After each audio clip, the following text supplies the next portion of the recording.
পাখিত গাঁঠি দিলো পুনম চিঠিখনি জনগুৰি জগতখনক বিহুৰ ৰবানী। সেই সময়ত দূতবিলাক পঠাই দিছিলে। মহাভাৰত ৰামায়ণত আমি দেখিছোঁ বিভিন্ন দূতক পঠাই দিয়ে বাৰ্তাবাহক হিচাপে, আৰু দূতবিলাকক যথেষ্ট সন্মান সহকাৰে তেতিয়া কিন্তু গ্ৰহণ কৰে। প্ৰিয়তমাৰ চিঠি। সৌন্দৰ্যৰ বুকুৰ কাচলি উদঙাই প্ৰকৃতিৰ চৌঘৰ চালু পিট পিট, কুকুৰ ঠেঙীয়া এই আখৰ কিটিত যি অমীয়া ঘঁহা আছে আৰু কতো নাই।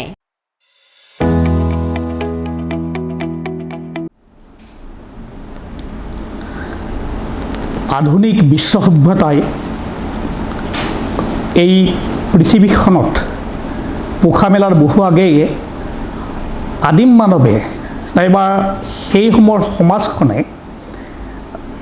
আমাৰ বিভিন্ন ধৰণৰ সাংকেতিক বাৰ্তা বিনিময়ৰ জৰিয়তে তেওঁলোকে মনৰ ভাৱ প্ৰকাশ কৰিছিল, আৰু সেই প্ৰক্ৰিয়াৰ অংশস্বৰূপে তেওঁলোকে বিভিন্ন ধৰণৰ ডাঙৰ ডাঙৰ শিল, গুহা নাইবা ব্যাগম গছৰ তেওঁলোকে এইবিলাক ছবিৰ সহায়ত তেওঁলোকে মনৰ ভাৱ প্ৰকাশ কৰিছিল। আৰু পিছলৈ যেতিয়া আমাৰ এই ছবিৰ সহায়ত, চিত্ৰৰ সহায়ত যেতিয়া আমাৰ বৰ্ণৰ আৱিষ্কাৰ হ'ল, আৰু বৰ্ণৰ সহায়ত মানুহে তেওঁলোকৰ মনৰ ভাৱ প্ৰকাশ কৰিবলৈ আৰম্ভ কৰিলে, আৰু পৰৱৰ্তী সময়ত যেতিয়া আধুনিক মানৱ সভ্যতাৰ উত্থান হ'ল, আৰু সেই উত্থানৰ সময়ত মানুহৰ মনলৈ আহিল চিঠি লিখাৰ এক ধাৰণা, আৰু কাগজ আৱিষ্কাৰ হোৱাৰ লগে লগে এই চিঠি লিখন যিটো প্ৰক্ৰিয়া, এই প্ৰক্ৰিয়াই মানুহৰ যিটো মনৰ ভাৱ বিনিময়ৰ ব্যৱস্থাটোক সহজসাধ্য কৰি তুলিলে। আৰু ঠিক তেনেকুৱা এক প্ৰক্ৰিয়াৰ মাজতে আমাৰ পৰাধীন ভাৰতবৰ্ষত যেতিয়া আমি ইংৰাজ শাসনকালত আছিলোঁ, সেই সময়তে আমাৰ সমাজলৈ আহিল পোষ্ট কাৰ্ড, ইনলেণ্ড লেটাৰ নাইবা বিভিন্ন ধৰণৰ এনেকুৱা আমাৰ লিখন সামগ্ৰী, যিবিলাক লিখন সামগ্ৰী নাইবা যিটো লিখাৰ মাধ্যম সৌদিনালৈকে আমাৰ সমাজখনত অতিকে জনপ্ৰিয় আছিল। আমাৰ এনেকুৱা লাগে যে আমাৰ প্ৰিয় চিঠিখন নাইবা প্ৰাণৰ কোনোবা এগৰাকীৰ চিঠিখন লৈ ডাকুৱালগৰাকী কেতিয়া আমাৰ পদূলিমুখত উপস্থিত হয়। গতিকে তেনেকুৱা এটা আমাৰ দিন আছিল, আৰু এইটোৱে কথা আছিল যে এখন চিঠিত যি ধৰণে তেওঁ নিজৰ মনৰ ভাৱ প্ৰকাশ কৰে, লিখিত ৰূপত প্ৰকাশ কৰে, সেই চিঠিবিলাক এতিয়াও বহুতৰ ঘৰত মানে সংৰক্ষিত হৈ আছে, আৰু এটা সময়ৰ দলিল ৰূপে সেইবিলাকে এতিয়াও যেন কথা কৈ আছে। কিন্তু লক্ষণীয়ভাৱে যেতিয়া আমাৰ সমাজলৈ আমাৰ মোবাইল প্ৰযুক্তিৰ আগমন ঘটিল, মোবাইল প্ৰযুক্তিৰ উত্থান ঘটিল, লাহে লাহে ক'ৰবাত যেন মানে হেৰাই থাকিল আমাৰ সেই ডাকুৱালজন। আমি বহুদিন অপেক্ষা কৰি থকা চিঠিখন কঢ়িয়াই আহিব বুলি আমি অপেক্ষা কৰি থকা সেই ডাকুৱাল যেন ক'ৰবাত নাইকিয়া হ'ল, আৰু লাহে লাহে আমাৰ মাজৰ পৰা হেৰাই থাকিল চিঠি লিখাৰ সেই প্ৰক্ৰিয়া। গতিকে আজি সেয়ে আমি এই অনুষ্ঠানটোত আমি নাম দিছোঁ যে ক'তেনো হেৰাই থাকিল আমাৰ সেই ডাকুৱালজন, আমাৰ সেই প্ৰাণৰ চিঠিখন।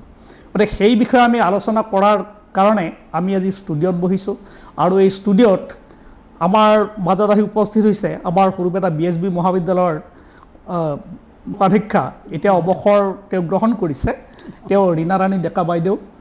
নমস্কাৰ আপোনাক। আৰু আন এগৰাকী আমাৰ BSB মহাবিদ্যালয়ৰ ডক্টৰ নমিতা দাস গুৰুং। নমস্কাৰ।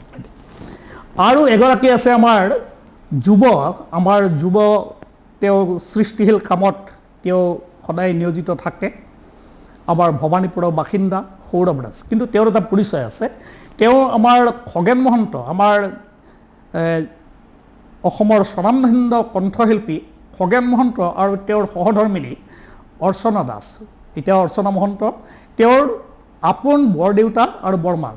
গতিকে এইগৰাকী সৌৰভ দাস, তোমাকো নমস্কাৰ জনাইছোঁ।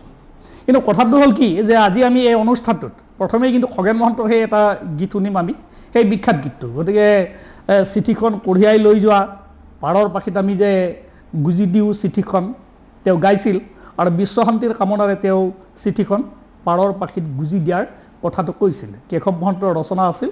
গতিকে আমি আজি এই অনুষ্ঠানটোৰ আৰম্ভণিতে পাৰৰ পাখিত গাঁঠি দিলোঁ সেই ফুলাম চিঠিখনে গীতটো আমি নিশ্চয় শুনিম সৌৰভ ৰাজৰ কণ্ঠত। পাৰৰ পাখি গাঁঠি দিলো ফুলাম চিঠিখন জনাও বুলি জগতখন বিহুৰ লগনি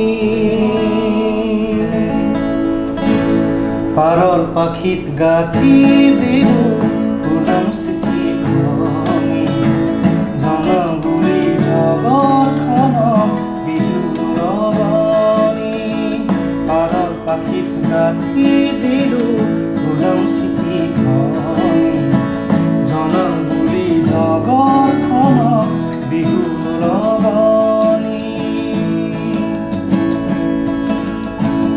লিখিছো তাক কি কি মান শুনি ভাল পাওঁ আৰু লিখিছো কি কি মান শুনি বেয়া পাওঁ লিখিছো তাক কি কি মান শুনি ভাল পাওঁ আৰু লিখিছো কি কি মান শুনি বেয়া পাওঁ বাঘৰ বুজৰ বুলিতো সংহিয়াৰ ধ্বনি বাঘৰ বুজৰ বুলিতো সংহিয়াৰ ধ্বনি বেয়া লাগিব কাজিয়া ঘনাঘনি বেয়া লাগিব কাজিয়া আৰু ঘনাঘনি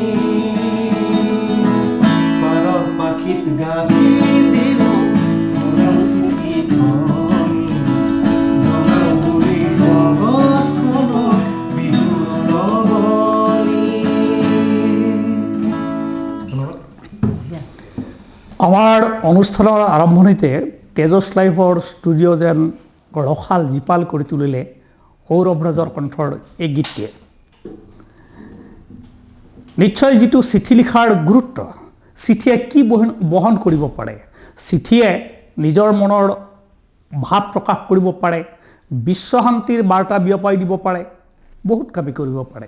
গতিকে সেই চিঠি সংক্ৰান্ততে আমি আজি কথা পাতিবলৈ লৈছোঁ। এতিয়া মই পোনতে আহিছোঁ আমাৰ ৰীণা ৰাণী ডেকা বাইদেউলৈ, আপোনাক নেৰিম আমি।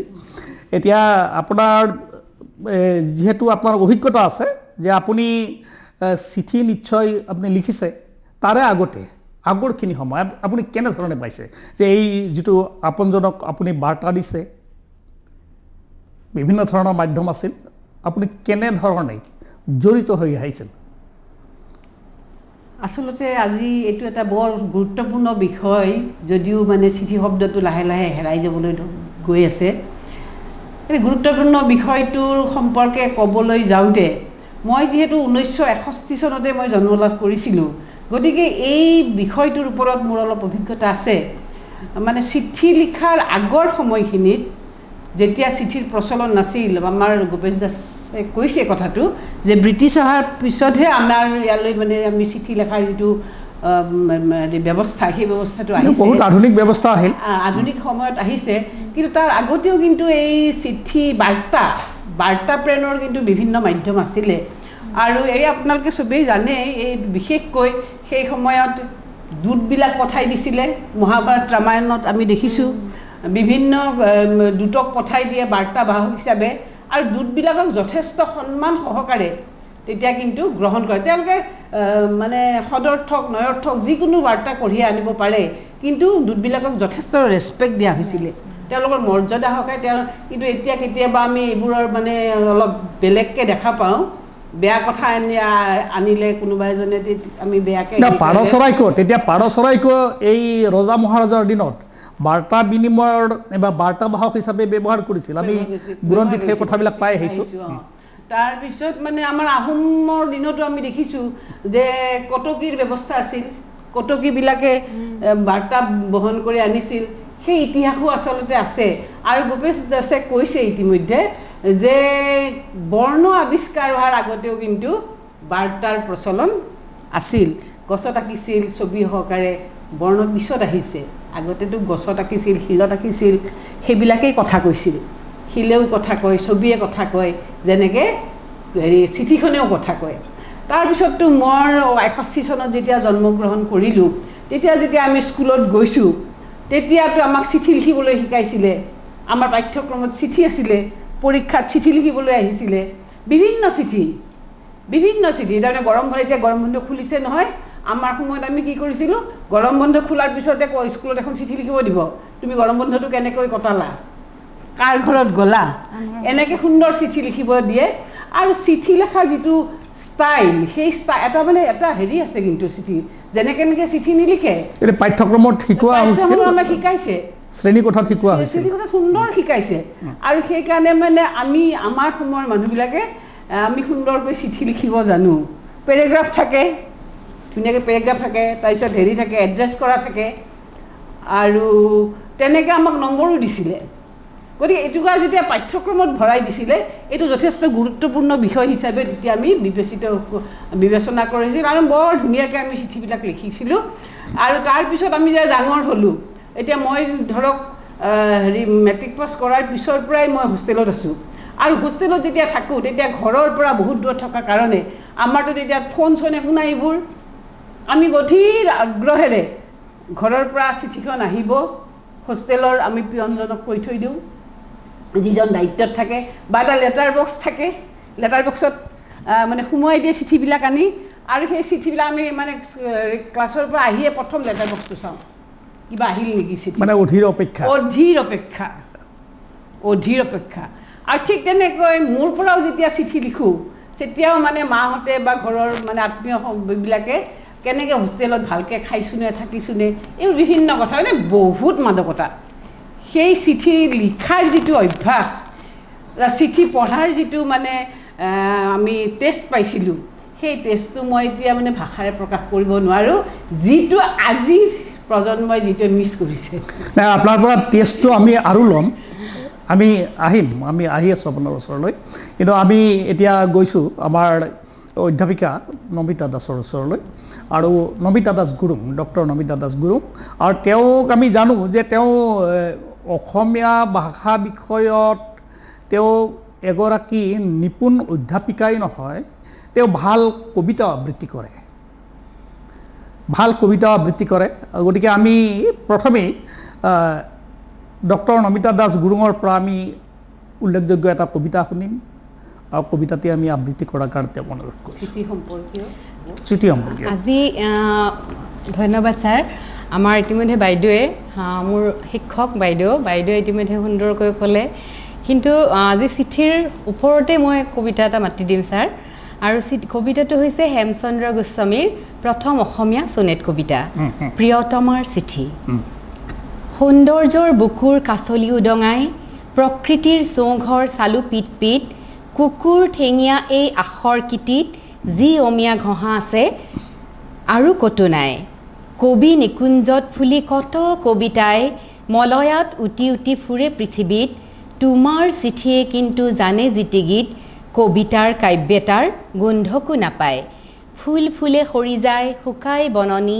বসন্তৰ কুঁহিপাত ৰ'দত লেৰেলে তোমাৰ চিঠিয়ে প্ৰিয়ে জানে কি মোহিনী নিতৌ নোহোৱা বাহি ন ফুল মেলে যত শুঙো চুমা খাওঁ নালাগে আমনি হৃদয়ত হেঁপাহৰ ভোটা তৰা জ্বলে এইটো চনেট কবিতা হেমচন্দ্ৰ গোস্বামীয়ে লিখা এই আমি পিছলৈ আৰু কবিতা শুনিম কিন্তু এই কবিতাটোৰ যিটো প্ৰাঞ্জল ভাষা হয় যিটো সুন্দৰ ভাষা এই কবিতাটো যদি তেওঁ নিলিখিলেহেঁতেন যদি আমি মোবাইলৰ স্ক্ৰীণতে তেওঁ লিখি থলেহেঁতেন চাগে এনেকুৱা ধৰণে সংৰক্ষিত হৈ নাথাকিলেহেঁতেন গতিকে এনেকুৱা ধৰণৰ উল্লেখযোগ্য যিটো কৃতি আমি এতিয়া পাইছোঁ তেওঁ লিপিবদ্ধ কৰাৰ কাৰণে আৰু আপুনি লিখি আনিছে আৰু আমাৰ আগত সুন্দৰকৈ পাঠ কৰিছে আমি উপভোগ কৰিছোঁ আমাৰ অগণন শ্ৰোতাই এই কবিতাটো নিশ্চয় শুনিছে তেওঁলোকৰ পাঠ্যক্ৰমতো আছিল গতিকে এই যে কবিতা আপুনি পালে আৰু নাইবা চিঠি লিখাৰ যিটো আমাৰ পদ্ধতি আছিল লিখিছিল ইয়াৰ প্ৰয়োজনীয়তা নাইবা গুৰুত্ব কোনখিনিত আছিল থাকিব বুলি আপুনি ভাবে, যিবিলাক আমি হয়তো সংৰক্ষণ কৰাৰ এই ক্ষেত্ৰত আমাৰ বহুতখিনি সুবিধা হয়, এই সম্পৰ্কে কি ক'ব? হয়, আচলতে এই যি যিটো লিখি থোৱা, যিটো মানে সংৰক্ষণ কৰা, যিটো লিখন ব্যৱস্থা, হয় লিখন ব্যৱস্থা যিটো, এইটো সঁচাকৈয়ে অতি গুৰুত্বপূৰ্ণ। কাৰণ আমি যেতিয়া লিখা বস্তুবিলাক আমি সংৰক্ষণ কৰি থওঁ, কেতিয়াবা হয়তো হেৰাই যাব পাৰে, যেনেকৈ এতিয়া বানপানী হৈ আছে, বানপানীত কেতিয়াবা উটি গৈছে বা কেতিয়াবা জুই জ্বলি গৈছে, যেনেকৈ মহাপুৰুষ শ্ৰীমন্ত শংকৰদেৱৰ বহু বৰগীত হেৰাই গৈছে। কিন্তু মানে বহু মানে সন্দৰ্ভত আমি দেখা পাওঁ যে এনেকুৱা ধৰণৰ গ্ৰন্থত যেতিয়া ই সোমাই পৰে তেতিয়া ই সংৰক্ষণ হৈ থাকে। তাৰ উপৰিও আমি যেতিয়া এইটো পাঠ্যক্ৰমত পঢ়িছোঁ, আমাৰ ছাত্ৰ ছাত্ৰীৰ আচলতে মনতো থাকি যায়। ইমান সুন্দৰ কবিতা এটা ছাত্ৰ ছাত্ৰীসকলৰ মনতো থাকি যায়। সেইকাৰণে হয়তো এনেকুৱা ধৰণৰ লিখা বা চিঠি লিখা যি কাৰ্য, সেয়া অতি গুৰুত্বপূৰ্ণ। যদিও আজি ধৰকচোন 20-25 বছৰমান আগৰ পৰা চিঠি লিখা অভ্যাস নাইকিয়া হৈ গৈছে সকলোৰে, কাৰণ নতুন প্ৰযুক্তিবিদ্যা আহিছে আৰু প্ৰযুক্তিবিদ্যায়ো আমাক বহুখিনি আগবঢ়াই নিছে। কাৰণ আজি আমি মেইলত ল'বই লাগিব, আমি নতুনক আঁকোৱালি ল'বই লাগিব। কাৰণ পুৰণিক পাহৰি নাযায়, আমি নতুনক আঁকোৱালি ল'ব লাগিব। আৰু আমি সেইকাৰণে আজি হোৱাটছএপত পটককৈ এটা মেছেজ দিব পাৰিছোঁ, বা এটা মেছেজ দিয়াৰ লগে লগে যে গোটেই বিশ্বই দেখা পাইছে, বা আমাৰ মহাবিদ্যালয়তে আমি ছাত্ৰ ছাত্ৰীসকলক এক মুহূৰ্তৰ ভিতৰত আমি 1000 ছাত্ৰ ছাত্ৰীক এটা খবৰ দিব পাৰিছোঁ, কুইজ আছে, কবিতা আবৃত্তি আছে, এনেকুৱা ধৰণৰ ছাৰ। কিন্তু তথাপিও মই ক'ব বিচাৰোঁ যে আপুনি যিটো প্ৰশ্ন সুধিছে যে এনেকৈ সংৰক্ষণ কৰাটো সঁচাকৈ অতি গুৰুত্বপূৰ্ণ। আৰু এইটো সম্ভৱ হৈছে যে তেওঁ এখন কাগজত ক'ৰবাত ছপাইছে, ছপোৱাৰ কাৰণে আমাৰ সংৰক্ষণৰ সুবিধা হৈছে। এতিয়া আমি পুনৰ আমাৰ যুৱ প্ৰজন্মৰ শিল্পী আমাৰ সৌৰভ ৰাজৰ ওচৰলৈ আহিছোঁ, আৰু তেওঁক আমি অকল গীত গোৱাতে আমি ক্ষান্ত ৰাখিব খোজা নাই, তেওঁৰ আমি অনুভৱ আমি শুনিম। নিশ্চয় তুমি যিটো চিঠি লিখাৰ মাদকতা তুমি পাইছানে পোৱা নাই মই নাজানো, কিন্তু আমাৰ প্ৰশ্নটো হৈছে যে তুমি যুৱ প্ৰজন্মৰ এগৰাকী শিল্পী হিচাপে তুমি নতুন প্ৰজন্মক তুমি কি ক'বা যে চিঠি লেখাৰ যিটো মাদকতা তেওঁলোকে উপভোগ কৰক, উপলব্ধি কৰক, নাইবা চিঠি লিখাৰ যিটো আমাৰ গুৰুত্ব, প্ৰয়োজনীয়তা তুমি আছে বুলি ভাবা নে নাভাবা, কি ক'বা তুমি? চিঠি লিখিব লাগে। আগতেতো ফোন নাছিল, আগতে ফোন ব্যৱহাৰ হোৱা নাছিল, চিঠিৰ জৰিয়তে কথা আদান প্ৰদান হৈছিল, আৰু দূৰত থাকিলে চিঠিয়েই পঠাইছিল। আৰু যিটো চিঠি এখন পঠোৱাৰ পিছত যেতিয়া চিঠিৰ উত্তৰ অহাৰ যিটো অপেক্ষাৰ মাদকতাটো মানে এইটো মানে উপলব্ধি কৰিব লাগে সকলোৱে। মানে চিঠি এখন আহিব বুলি যিটো আমি অপেক্ষাত আমি থাকোঁ, আৰু তাৰ ফলত তাৰমানে কি সৃষ্টিও হয়, বহুত কাৰণে সৃষ্টি হয়, মানে গীত কবিতা আটাইবিলাকে সৃষ্টি হয়, এটা সৃষ্টিশীলতাৰ এটা উৎস হ'ব পাৰে। গতিকে সেয়ে আমি এতিয়া আৰু এটা গীত শুনিম আমি সৌৰভ ৰাজৰ কথাৰ পৰা। আৰু এতিয়া এইবাৰ কি গীত শুনাবা? আখৰতে ধুনীয়া গান আছে, নিশ্চয় আমি শুনিম। কৈ যোৱা ডাকুৱাল কলৰে পাততে কাউৰী পৰে, বহুত জনপ্ৰিয় গীত।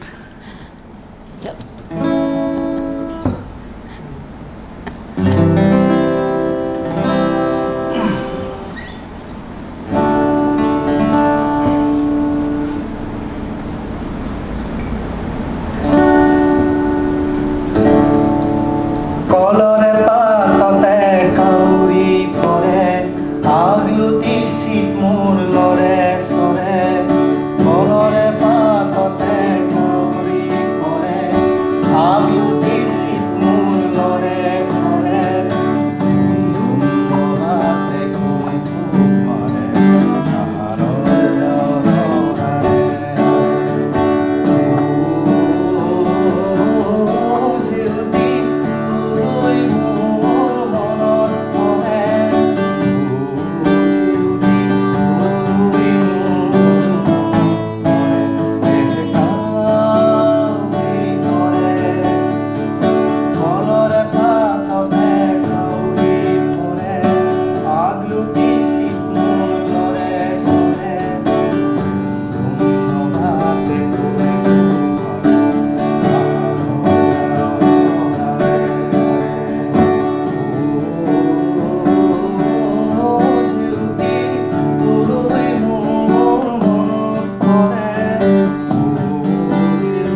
অতি সুন্দৰ। আমি বাইদেউৰ তাত এইখিনি কথাই এইখিনিতে এৰিছিলোঁ যে এখন আমাৰ তেতিয়াৰ গাঁওভূঁইৰ এখন ছবি। এই গীতটিত যিটো বৰ্ণনা কৰা হৈছে যে কণমানি শিশুটিয়ে সেই ডাকুৱালজনৰ, অৱশ্যে ইয়াতে কোৱা হৈছে যে ডাকুৱালজনৰ, কিন্তু ডাকুৱালজনে বাতৰি বিলাই ফুৰে, নিজৰ খবৰ ল'বলৈ তেওঁ খবৰ আছে, ঘৰত ঘৈণীয়েক আছে, অকণমানি কেঁচুৱাটি আছে, অপেক্ষা কৰিছে দেউতা কোনদিনা আহিব। এতিয়া এই কথাখিনি এই গীতটোত বৰ্ণনা কৰা হৈছে আৰু বাইদেৱে চাগে এইখিনিতে এৰিছিল যে আপুনি এই যে অপেক্ষমান আপোনাৰ সেই সময়ত যে চিঠিখন আহিব গতিকে অকণমান আৰু আগুৱাই যাব খুজিছোঁ যে সেই সময়ত আপোনালোকে কলেজত পঢ়া দিনৰ, মহাবিদ্যালয়ত পঢ়া দিনৰ, তাৰে পিছত পৰৱৰ্তী সময়ত আপুনি মোবাইল জগতলৈ কেতিয়া আহিল, এই ধৰণে জড়িত হৈ পৰিল, এই অকণমান আৰু জানিব বিচাৰিছোঁ তাৰপিছত। তাকেতো এতিয়া এই যিবিলাক মানে কি গীতবিলাক আমাক দি থৈ গৈছে, উপহাৰ হিচাপে দি থৈ গৈছে, এইটো আমাৰ সম্পদ। এইবিলাক আচলতে চিঠি আধাৰিত গীত, চিঠিৰ লগত জড়িত গীতবিলাক আমাৰ আজি সম্পদ হিচাপে আমি বিবেচনা কৰিব লাগে। আজি হয়তো এনেকুৱা গীত আৰু ৰচনা হ'ব বুলি মই আশা নকৰোঁ। কি কাৰণে ভাবে সেইটো? কি কাৰণ এতিয়া আমি চিঠিৰ যিবোৰে এতিয়াৰ মানুহখিনিয়ে চিঠিৰ যি তেওঁ কৈছে, সৌৰভে কৈছে, সেই যে টেষ্টটো তেওঁলোকে চিঠি টেষ্টটো নাপালে। এতিয়া একেষাৰ লিখি দিলে হৈ গ'ল, মোবাইলটো চালেই হৈ গ'ল, অপেক্ষা চপেক্ষাৰ এতিয়া সময় নাই। যদি নেটৱৰ্কটো ঠিকে থাকে মেছেজ আহি গ'ল, পাই গ'ল। কিন্তু মানে সেই সময়তো আছিলে অৱশ্যে টেলিগ্ৰামৰ ব্যৱস্থাটো আছিল নহয় সেই সময়ত। আপুনি টেলিগ্ৰামৰ কথা, টেলিগ্ৰামৰ ব্যৱস্থাটো আছিলে, আমি টেলিগ্ৰাম পাইছিলোঁ। তাৰমানে অতি জৰুৰী খবৰ যদি জনাব লাগে, কাৰোবাৰ ঘৰত চিৰিয়াছ হৈছে, এটা লাইন লিখি দিয়ে, মাদাৰ চিৰিয়াছ, সেইটোৱে আৰু সেইখিনি। আজি সেইখিনি মোবাইলত থাকে, আজি কিন্তু মোবাইলতে তেনেকৈ এটা সৰু মানে মেছেজ এটা আমালৈ পঠিয়াই। কিন্তু এতিয়া টেলিগ্ৰামত মানে পিছদিনা পাওঁ আমি। তেতিয়াতো টেলিগ্ৰামত আমি যিবিলাক আমাৰ ডাকঘৰ আছিল, আমি দেখিছিলোঁ যে কিছুমান মানে কিছুমান মাৰি তাত তাৰমানে সজোৱা থাকে, এনেকুৱা এটা কিছুমান চাউণ্ড হয়, অনবৰত চাউণ্ড হৈ থাকে। সেইটো এটা বেলেগ ধৰণৰ এটা ব্যৱস্থা আছিল, সেইটো বেলেগ ব্যৱস্থা আছিল এটা। কিন্তু মানে কুইক মানে সোনকালে পাবৰ কাৰণে কিন্তু ব্যৱস্থাটো আছিল। আজি এই মুহূৰ্ততে পাওঁ, কি টেলিগ্ৰামখন কৰিলে হয়তো এদিনত পাম বা নেক্সট ডে পাম, কিন্তু ব্যৱস্থা এটা আছিলে সেই সময়তো। আৰু সেইটোও কিন্তু আমাক বহুত সকাহ দিছিলে। উদাহৰণস্বৰূপে মোৰ মানে মনত পৰে টেলিগ্ৰাম এখন, মোৰ দাদাৰ মানে এজনী ছোৱালী জন্ম হৈছে। তো মানে মই অপেক্ষা কৰি আছোঁ কি খবৰ আহে, কি কয়, বহুত আগ্ৰহৰ মানে দিনটো যে কি বা হয় এতিয়া ভতিজাজনী কি হয়। তেতিয়া মানে সেই টেলিগ্ৰামখনৰ মানে দাদাই কৈছে টেলিগ্ৰাম কৰি জনাম। টেলিগ্ৰামখন খুলিবও নাজানো, প্ৰথম যেতিয়া পাইছোঁ কেনেকৈ খুলিলেতো হেৰিয়ে মানে ফালি গ'ল, তাৰপিছত বৰ সুন্দৰ এটা চেণ্টেন্স লিখিছিল ইংৰাজীত লিখিছিল অসমীয়াত কিন্তু নাই blessed with a daughter on 16th এইটো আছিল বাক্যটো blessed with a daughter on 16th তাৰমানে সেইটো নৱেম্বৰ মাহ আছিল নৱেম্বৰ মাহৰ 16 তাৰিখে মোক ভগৱানে এজনী ছোৱালী মানে আশীৰ্বাদ হিচাপে দিছে এই অকণমান সৰু এটা চেণ্টেন্স তাত তাৰমানে কিমান আবেদন আছে কিমান কথা সোমাই আছে যিটো আপোনাক তাৰমানে এতিয়াও আজি ইয়াতে এই কথাটো উল্লেখ কৰিছে আপোনাক তাৰমানে এতিয়াও মনৰ ভিতৰত আপুনি সঞ্চিত কৰি ৰাখিছে আমি মনি অৰ্ডাৰৰ কথা এটা আছিলে আমি সেই কথালৈ পিছত আহিম এতিয়া আমি পুনৰ আমাৰ অধ্যাপিকা নমিতা দাস গুৰুঙৰ ওচৰলৈ আহিছোঁ তেওঁ আমাক কৈছিলে যে তেতিয়াৰ বিভিন্ন সম্পৰ্কীয় লোকে তেওঁক ইনলেণ্ড লেটাৰ পোষ্ট কাৰ্ড নাইবা এনেকুৱা ধৰণৰ পঠিয়াইছিল আৰু তেওঁ সেইবিলাক সযতনে কিছু কিছু সংৰক্ষণ কৰিও ৰাখিছে তেওঁ আমাক দেখুৱাইছিল যে তাত কিছুমান তাৰমানে নীতি বচন আছিল গতিকে সেই বিষয়ে অকণমান মই জানিব বিচাৰোঁ আমাৰ অধ্যাপিকা নমিতা দাস গুৰুঙৰ পৰা ছাৰ এইখন 25 বছৰ আগৰ চিঠি 30/9/2001 তাৰিখে লিখা আৰু এইখনে হয়তো মোলৈ অহা মোৰ মানে এতিয়া মোৰ জীৱনৰ এইখনে এনেকুৱা আপুনি অকণমান আমাৰ দৰ্শক ৰাইজক কেমেৰাত দেখুৱাৰ কাৰণে আপুনি ইংলেণ্ড লেটাৰত অহা এখন শেষ চিঠি মোলৈ এইখন 25 বছৰ আগৰ মানে এতিয়া 26 বছৰেই হ'ল ইয়াতে মোৰ লগৰ ছোৱালী এজনী লিখিছিল মোৰ গুৱাহাটী বিশ্ববিদ্যালয়ৰ ইন্দিৰা মেৰী ছাত্ৰী নিবাসৰ আমাৰ কাষৰ কোঠাত আছিল তেওঁ টুটুমণি তেওঁ লিখিছিল ডিয়াৰেষ্ট নমি বহুত বহুত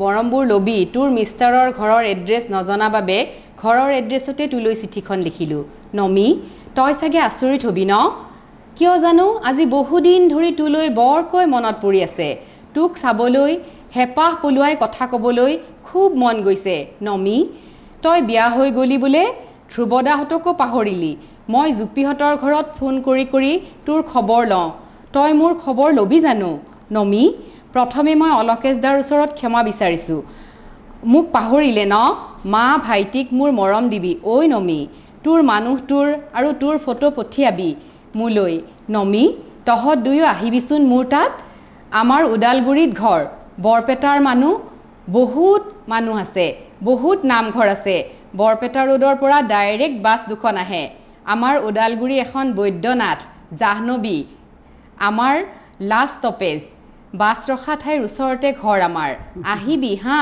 মোৰ ঘৰৰ ফোন নাম্বাৰটো দিলোঁ ফোন কৰিবি 24963 নমি তোৰ ফোন নাম্বাৰটো পঠাবি ঐ নমি মোৰ বাবা এটা জন্ম পাইছে 14 জুনত তাৰ নাম সাগৰ কাকতি ৰাখিছোঁ বাবাই খুব কথা কৈ থাকে এতিয়া ডাঙৰ হৈছে অলপ তই চাব আহিবি হা ওদালগুৰি কোড নাম্বাৰটো চাই ল'বি এওঁৰ নামটো ক'লেই কৈ দিব ঘৰটো কমল কাকতি বুলি আহিবি হা নমি লনু মামাৰ কি খবৰ ঐ নমি অলকেশদাৰ বিয়াত মাতিবি দেই তই মোলৈ লিখিবি এইটো address Mrs Tutu Kakati mister Kamal Kumar Kakati Udalguri executive club post office Udalguri village place গোলমাছক ডিষ্ট্ৰিক্ট দৰং আছাম আৰু নিলিখো দেই বাবা সাৰ পালে পুনৰ তোলৈ এখোপা মৰম আৰু চুমাৰে টুটু কিমান আন্তৰিক আপোনালোকৰ ব্যক্তিগত সম্পৰ্কিত বিষয় হ'লেও যিকোনো আমাৰ সাহিত্য ৰসিক নাইবা তেওঁলোকে বুজি পাব যে এই চিঠিখনৰ প্ৰতিটো শব্দৰ মাজত প্ৰতিটো বাক্যৰ মাজত কিমান নিভাজ মৰম চেনেহ আন্তৰিকতা সোমাই আছে আৰু মানে সেই সময়ত মই আজিহে চাইছোঁ অৱশ্যে চিঠিখন যেতিয়া উলিয়াইছোঁ আহিবৰ সময়ত ইয়াত মানে কিছুমান বাক্য লিখা থাকিছিল ইণ্ডিয়ান লেটাৰৰ তলত পৰিষ্কাৰ পৰিচ্ছন্ন থাকক ৰোগৰ পৰা ৰক্ষা পাওক ফোনেকে চিন টিন দি দিছিল আৰু সেই সময়তে ইণ্ডিয়ান লেটাৰত সেইটো এটা উল্লেখযোগ্য কথা হয় হয় ছাৰ আমি সৌৰভৰাজৰ ওচৰলৈ পিছত আহিম এই গীত গাইছে মই অকণমান বাইদেউৰ ওচৰলৈ পুনৰ গৈছোঁ কওকচোন আমাৰ সেই সময়ত ভাৰতবৰ্ষৰ স্বাধীনতা আন্দোলনৰ আগলৈকে গৈছোঁ পণ্ডিত জৱাহৰলাল নেহেৰুৱে তেওঁ সুযোগ্য কন্যা ইন্দিৰা গান্ধীলৈ কেইবাখনো চিঠি লিখিছিল সেইবিলাক চিঠিৰ এক সংকলিত ৰূপ তেওঁ পিছলৈ প্ৰকাশ কৰিছিল আৰু যিবিলাকেই আমাৰ ভাৰতবৰ্ষৰ স্বাধীনতা আন্দোলনৰ এক ইতিহাস হিচাপেও বিবেচিত হৈ আছে আৰু লিপিবদ্ধ হৈ আছে। কওকচোন সেই বিষয়ে। আচলতে এই যে আপুনি যিটো কথা ক'লে যে জৱাহৰলাল নেহেৰুৱে ইন্দিৰা গান্ধীলৈ জেলৰ পৰা চিঠি লিখিছিল, তেওঁতো স্বাধীনতা সংগ্ৰামী, তেতিয়া ইন্দিৰা গান্ধী একদম সৰু, গতিকে যেতিয়া জন্মদিন হয় এজনী ছোৱালী, জন্মদিনৰ দিনা আমাৰ আজিকালি গিফ্ট আনে, বহুত বিভিন্ন গিফ্ট দিয়ে, দামী দামী গিফ্ট দিয়ে। জৱাহৰলাল নেহেৰুৱে হেৰি কাৰাগাৰৰ পৰা জীয়েকলৈ তাৰমানে গিফ্ট হিচাপে একোখন চিঠি লিখিছিল আৰু সেই চিঠিখনৰখিনি আচলতে লিপিবদ্ধ কৰা হৈছে। এই চিঠিখিনি আচলতে পৃথিৱীৰ সম্পদ হিচাপে এতিয়া বিবেচিত হৈছে আৰু সেইখনৰ এটা মানে ছপা এটা হেৰি হৈছে, ছপা আকাৰে প্ৰকাশ হৈছে, গ্লিমছেছ অৱ ৱৰ্ল্ড হিষ্ট্ৰী। এইখন বিশ্ব সাহিত্যৰ বিশ্ব হেৰি সাহিত্যৰ জিলিঙনি। আৰু মানে বৰ ভাল লগা কথা যে অসমৰতো 1965 চনতে তাৰ অনুবাদ কৰি অসম প্ৰকাশন পৰিষদে আমাৰ হাতত তাৰ 2টা খণ্ড তুলি দিছে। সেই তাতে 196খন চিঠি আছে আৰু মানে তাৰ প্ৰথম খণ্ডৰ যিখন প্ৰথম চিঠি, সেইখন চিঠি ইন্দিৰা গান্ধীৰ 13 বছৰীয়া জন্মদিনত তেওঁ নাইনিতাল জেলৰ পৰা লিখিছিলে। তেনেকৈ আৰু বহুত চিঠি আছে বাৰু, মই প্ৰথমখনৰ কথাই কৈছোঁ। আৰু সেই চিঠিবিলাক আচলতে মই অলপ পঢ়ি আচলতে মই খুব গৌৰৱ অনুভৱ কৰোঁ। মোৰ বিদায় বেলাত মই যেতিয়া কলেজৰ পৰা অৱসৰ কৰি মোক বিদায় দিছে, তেতিয়া আমাৰ ষ্টাফে মোক সেই 2টা খণ্ড মানে উপহাৰ হিচাপে দিছিলে। 2টা খণ্ড আছে, প্ৰকাশন পৰিষদে হেৰি কৰি ছপা কৰি উলিওৱা, প্ৰথম খণ্ড, দ্বিতীয় খণ্ড। সেইখিনি মই অলপ পঢ়িছিলোঁ, গোটেইখিনি কিন্তু মই পঢ়া নাই, কিন্তু বেছিভাগ চিঠি মই পঢ়িছোঁ। আৰু সেই চিঠিবিলাক মই আপোনাক মানে দিম বাৰু কেতিয়াবা, যদি আপুনি বিচাৰে আপুনি পঢ়িবচোন। মানে কেনেকুৱা চিঠি! সেই চিঠিয়ে ইন্দিৰা গান্ধীৰ চৰিত্ৰ গঠনত সহায় কৰিছে, ৰাজনীতি আছে, অৰ্থনীতি, মানে গোটেই পৃথিৱীৰ ৰাজনীতি, অৰ্থনীতি, সমাজনীতি, চৰিত্ৰ গঠন, মানে কি নাই চিঠিবিলাকত। আৰু সেই চিঠিবিলাকে আচলতে পৰৱৰ্তী সময়ত আৰু স্বাধীনতা আন্দোলনৰ বহুত কথা আছে, তেওঁ জেলৰ পৰা লিখিছে। আৰু এটা মানে ভাল ব্যৱস্থা, চিঠি পঠোৱাৰ যে ব্যৱস্থা আছিলে তেতিয়া জেলৰ পৰাও, সেইটো কিন্তু ভাল কথা আছিলে। আৰু সেইকাৰণে আমি আজি সেইখন হিচাপে আজি আমাৰ সম্পদ হিচাপে আমি পাইছোঁ। আৰু বহুত মানুহ এই চিঠিবিলাক পঢ়ি পেলাই উপকৃত হৈছে। আমাৰ মানুহৰ যি মানৱতাৰ যি হেৰি আছে, আমাৰ বিশেষ গুণটো, মানৱীয় গুণবিলাকৰ কথা তাত লিখা আছে। কি কাৰণে প্ৰয়োজন, মানৱীয় গুণবিলাক কেনেকৈ আমি বিকাশ কৰিব লাগে, সেইবোৰ সৰুৰ পৰা ইন্দিৰা গান্ধীক তেওঁ হেৰি দিছে। কেনেকুৱা মহান পুৰুষ এজন, আমাৰ সমগ্ৰ ভাৰতবাসীৰ কাৰণে এটা লেচন। আৰু চাওক, অলপ আগতে কৈছে, আমি আলোচনাত কৰিছিলোঁ যে সেইখিনি যদি লিপিবদ্ধ নাথাকিলেহেঁতেন আমি পালোহেঁতেন নে আজি? হেৰাই গ'ল হয়। তেওঁৰ লিখিত ৰূপত, চিঠিৰ ৰূপত থৈ গৈছে, এইবোৰ থৈ যোৱাৰ কাৰণেহে এইটো সম্ভৱ হৈছে। মোবাইলৰ মেছেজবিলাকতো ডিলিট হৈ যায়, কিবা হৈ যায়, কিন্তু আজি আমাৰ কাৰণে সেইবিলাক আমাৰ শিকনি, লেচন। গতিকে মই ভাবোঁ মানে আজিৰ যুগত কিন্তু সেইবিলাক চিঠিৰ বহুত প্ৰয়োজন আছে। আৰু তেনেকুৱা মই এটাহে উদাহৰণ দিছোঁ, পৃথিৱীত বহুত চিঠি আছে এনেকৈ চিঠি লিখনৰ প্ৰয়োজন লিখিছে চিঠি বহুত, আইনষ্টাইনৰ বহুত চিঠি আছে। মই দূৰলৈ নাযাওঁ, আমাৰ ঘৰৰখিনিয়ে কৈছোঁ বাৰু। নাই, এতিয়া কথাটো হ'ল কি, আমি কিন্তু এই কথাটোলৈ পিছলৈ আহিম, আপোনালোকৰ ওচৰলৈ আহিম, যে আপুনি যে চিঠি লিখন অভ্যাসটো আমাক লাগে, কিন্তু অকল আমি তাতে আবদ্ধ থাকিলে নহ'ব। আমি নতুন প্ৰযুক্তিকো আমি আঁকোৱালি ল'ব লাগিব। আমি সৌৰভ ৰাজৰ ওচৰলৈ আহিছোঁ। আমি স্বাভাৱিকতে সৌৰভ ৰাজ মানে গীত, গতিকে নিশ্চয় আমি এটা গীত শুনিম। আমি ভৱিষ্যত যিহেতু মানে স্বাধীনতা আন্দোলনৰ কথা হ'ল, আমি আলোচনা কৰি আছোঁ আৰু স্বাধীনতা দিৱস আহি আছে ধুনীয়া। মই এটি মানে দেশৰ জোৱানসকলক লৈ মই নিশ্চয়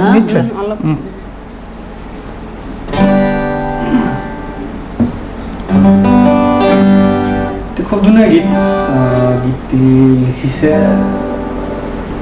এগৰাকী মহান লেখক জাভেদ আখতাৰ ছাৰ।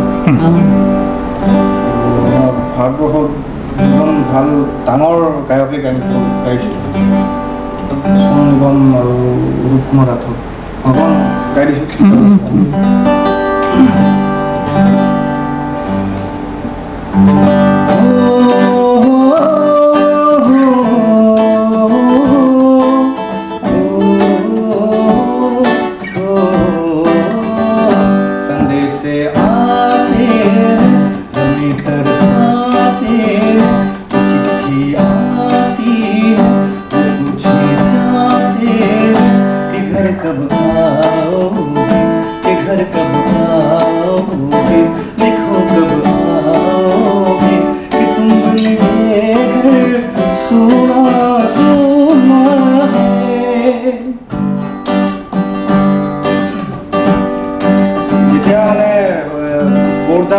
কৰ্মৰত থাকে তেতিয়া চিঠি আহে, ঘৰৰ পৰা চিঠি আহে, তেতিয়া তাৰ পৰাও চিঠি লাগে, কিন্তু চিঠিৰ উত্তৰ আহিব বুলি ৰখি থাকে, যিটো অধীৰ অপেক্ষা, উৎকণ্ঠা, মানে অপেক্ষাত মানে অতিষ্ঠ হয় আৰু তেতিয়া বতাহো কয়, মানে বতাহো কয় ঘৰত যা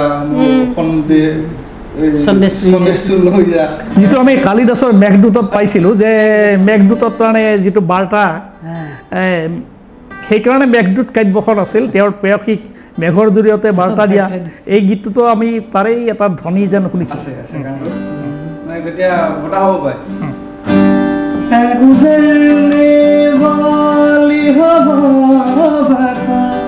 मेरा इतना कम करेगी क्या, मेरे गाँव जा मेरे दोस्तों को सलाम दे।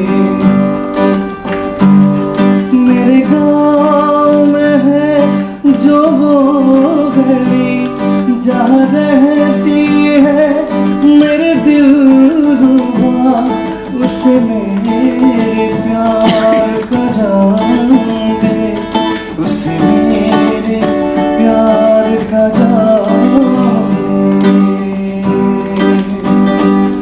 वही थोड़े दूर है घर मेरा, मेरे घर में है मेरी बूढ़ी माँ, मेरी माँ के पैरों को छू के तो उसे उसके बेटे का नाम गुजरने वाली हवा जरा मेरे दोस्तों मेरे दिल रुबा, मेरे आँखों मेरा प्यार दे, उन्हें जाके तू ये प्यार मैं वापस आऊंगा, मैं वापस आऊंगा अपने गाँव में, उसी की छाँव में कि माँ के आंचल से, गाँव के पीपल से, उसी की काजल से तेरा जो वादा था मैं निभाऊंगा।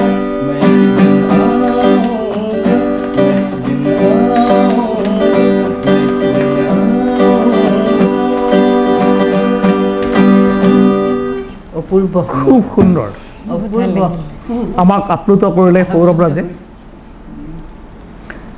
ইয়াৰ পিছত আমি ডক্টৰ নমিতা দাস গুৰুঙৰ ওচৰলৈ গৈছোঁ। আমি এটা কবিতা আবৃত্তি শুনিলোঁ, আন এটা কবিতা আমি শুনিম, আৰু ইয়াৰ পিছত আমি প্ৰায় শেষ পৰ্যায়লৈ আমি যাম। গতিকে এটা কবিতা আবৃত্তি কৰাৰ কাৰণে আমি অনুৰোধ কৰিছোঁ।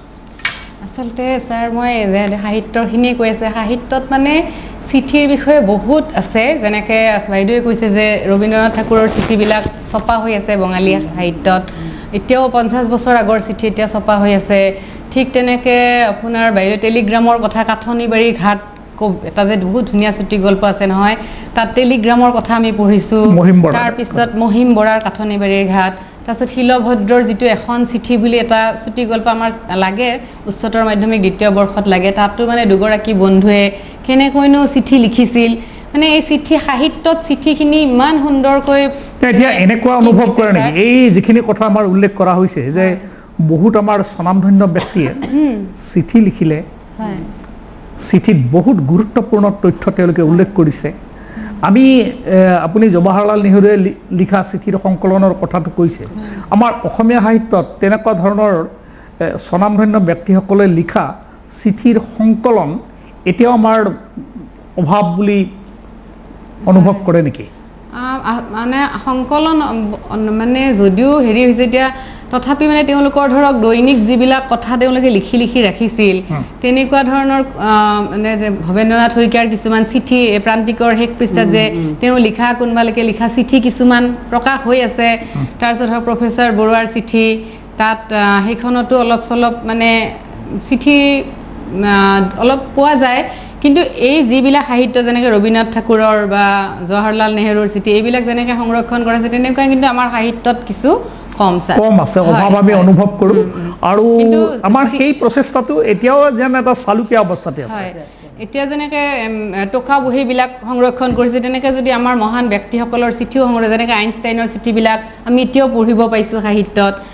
ডাঙৰ ডাঙৰ বিজ্ঞানীবিলাকে কিছুমান খুহুতীয়া কথাও আমি চিঠিৰ জৰিয়তে গম পাইছোঁ।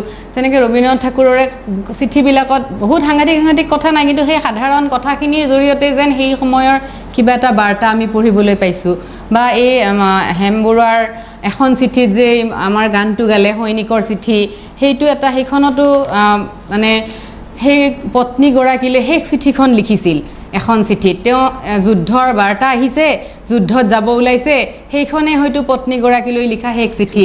তাত কৈছিল শেষত যে তুমি সন্তান দুটাক মানুহ কৰিবা, তোমাৰ দায়িত্ব, কাৰণ যুদ্ধত বা তেওঁ ঘূৰি আহে নে নাহে।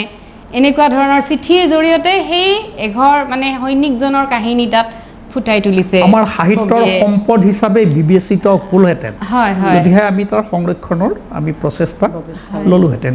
এতিয়া আমি আপোনাৰ ঠিক তেনেকৈ আমাৰ মমতাৰ চিঠি, এইটো এটা প্ৰখ্যাত কবিতা, এইটো হেম বৰুৱাদেৱে লিখি থৈ গৈছে।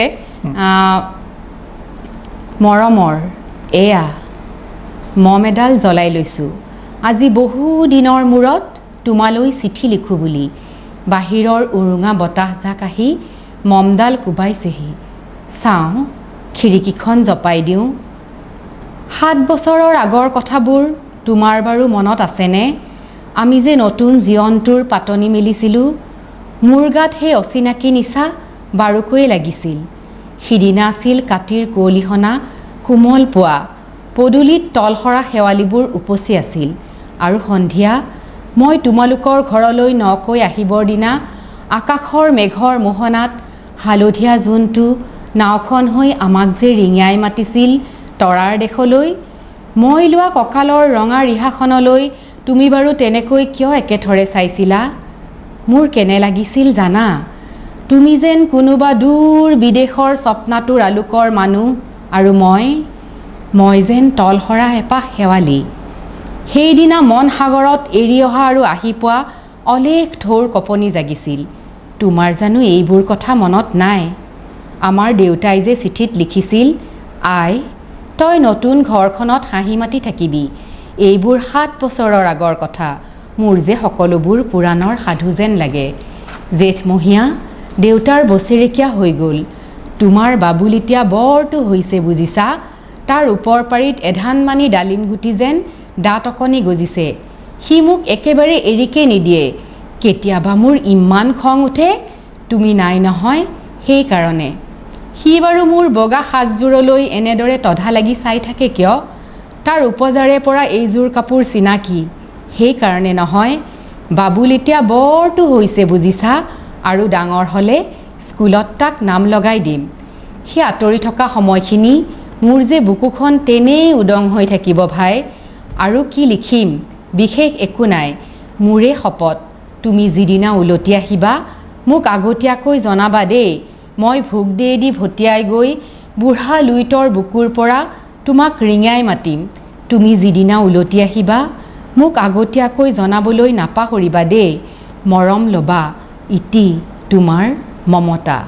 পুনঃ এইবাৰ বুজিছা, মাঘৰ বিহুৰ মেজিৰ জুইকুৰা বৰ ৰঙাকৈ জ্বলিছিল। আমাৰ আইতাৰ কলি ছাগলীজনীৰ 2টা পোৱালি জগিছে, এটা সোঁত বগা আৰু আনটো পখৰা। এক মৰ্মস্পৰ্শী আৰু ঘৰুৱা সমগ্ৰ বাৰ্তা এই কবিতাটোৰ মাজেৰে গৈছে।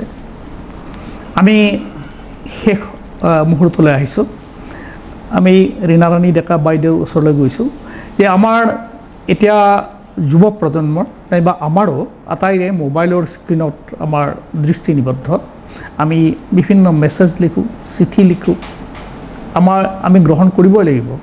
আমাৰ দ্ৰুত যিটো মেছেজ পঠিওৱাৰ যিটো ব্যৱস্থা আমাক মোবাইলটোৱে আমাৰ সম্ভৱ কৰি তুলিছে, কিন্তু আমি চিঠি লিখা যিটো অভ্যাস, চিঠি লিখন অভ্যাসটো আমি হেৰাই যাবলৈ আমি দিব নোৱাৰোঁ। এই ক্ষেত্ৰত আপুনি আমাৰ চৰকাৰ নাইবা আমাৰ পাঠ্যক্ৰমত ইয়াৰ কিবা সংযোগ কৰাৰ প্ৰয়োজন আছে নেকি, নাইবা ৰাজহুৱা অনুষ্ঠানবিলাকলৈ আপুনি বিভিন্ন দল সংগঠনলৈ আপুনি কি আহ্বান জনাব? আমিতো চিঠিৰ গুৰুত্ব ইতিমধ্যে ভালকৈ আলোচনা কৰিলোঁ, কিন্তু এইটো ঠিক যে আমি পুৰণিৰ ভালখিনি ৰাখি পেলাই আমি নতুনকো কিন্তু আঁকোৱালি ল'ব লাগিব। এতিয়া প্ৰযুক্তিৰ যুগ, টেকন'লজিৰ যুগ, আৰু পৃথিৱীখন এতিয়া একেবাৰে সৰু হৈ আহিছে। আমাৰ এখন গাঁও গ্ল'বেলাইজেশ্যন যিটো গাঁও, গতিকে আৰু এতিয়া আগৰ চব কথাই যে আমি খামুচি ধৰি থাকিম তেনেকুৱা নহয়। আমি নতুনৰ লগত আমি পূৰা আগবাঢ়ি যাব লাগিব। আৰু মই দেখিছোঁ যে ময়োনো মোবাইল এইটো যে স্মাৰ্টফোনটো মই যে চলাব পাৰিম মই জনা নাছিলোঁ, ভবাই নাছিলোঁ, যাৰ লগত মোৰ একে সম্পৰ্কই নাই। চিঠি লিখা মানুহ আমি, কিন্তু এতিয়াওতো আমিতো পাৰিছোঁ এইবোৰ কৰিব, আৰু এইটোৰ প্ৰয়োজনীয়তা আছে। এতিয়া মোৰ ল'ৰাটো, মই নমিতা এজনে পুনেত আছে, তাক লৈ মই চিঠি এখন লিখিলে সি 12 দিন 15 দিন পিছত পাব চিঠিখন, কিন্তু তাক মই দিনটো 3 বাৰ মেছেজ কৰি তাৰ খবৰ ল'ব পাৰোঁ। এতিয়া কথাটো হ'ল কি, আমাৰ কথাটো আছে এইখিনিতে যে চিঠি লিখাৰ আমাৰ মোবাইলৰ আমাৰ প্ৰয়োজনীয়তাটো স্বীকাৰ কৰিও আমি চিঠি লিখাৰ যিটো অভ্যাস এইটো আমি কেনেদৰে আমি ৰাখিম আৰু ৰখাৰ ব্যৱস্থাটো আমি কেনেকৈ কৰিম, আপুনি শিক্ষা ব্যৱস্থাটোত ইয়াৰ সংযোগৰ কিবা প্ৰয়োজন আছে নেকি, আৰু নাইবা বিভিন্ন দল সংগঠনলৈ আপুনি কেনেধৰণে আহ্বান জনাব? মই আহ্বান জনাইছোঁ, মোৰ চৰকাৰলৈ মই আহ্বান জনাইছোঁ এইকাৰণে যে চিঠি লিখাৰ যিটো টেকনিক, যিটো কৌশল, সেই কৌশলটো কিন্তু আজিৰ ল'ৰা ছোৱালীও জানিব লাগিব, শিকিব লাগিব।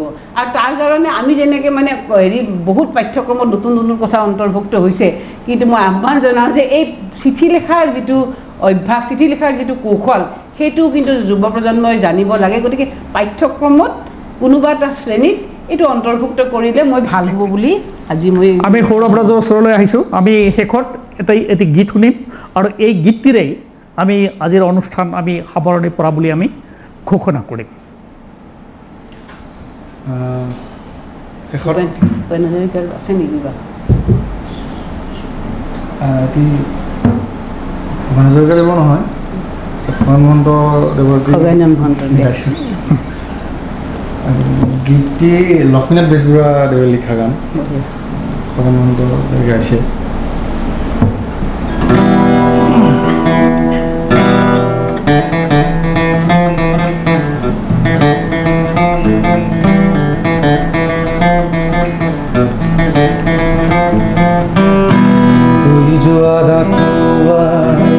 খোঁজ কি অকোৱাৰ ঝুনুক ঝুনুকি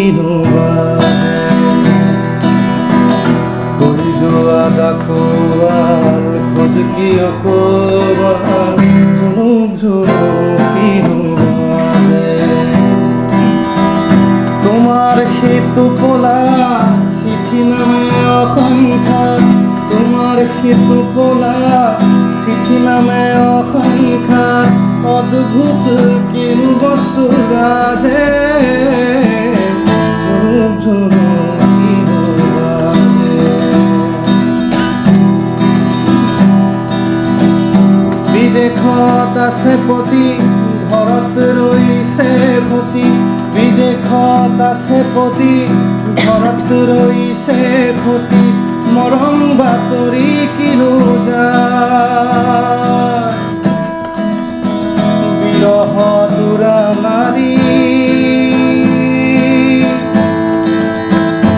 মাগি প্ৰেম শান্তি বাৰী বিৰহ তোৰা নাৰী মাগি প্ৰেম শান্তি বাৰী প্ৰণয় প্ৰণয় জনাই প্ৰণয় প্ৰণয় জনাই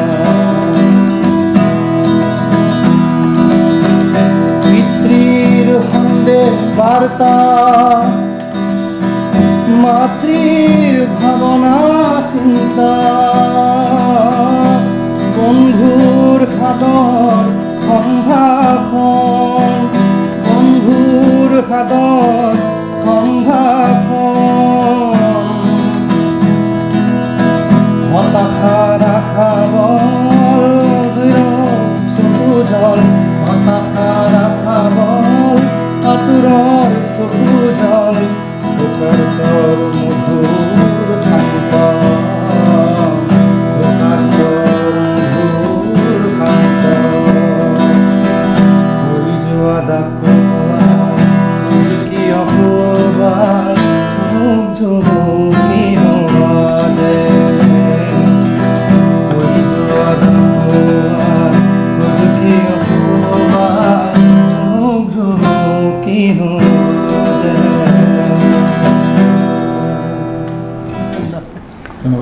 আজিৰ অনুষ্ঠানত অংশগ্ৰহণ কৰা ৰীণাৰাণী ডেকা বাইদেউ ডক্টৰ নমিতা দাস গুৰুং আৰু আমাৰ যুৱ সংগীত শিল্পী সৌৰভ ৰাজলৈ আমি ধন্যবাদ জনাইছোঁ আৰু অনুষ্ঠান আমি ইয়াতে সামৰণি পৰা বুলি আমি ঘোষণা কৰিছোঁ।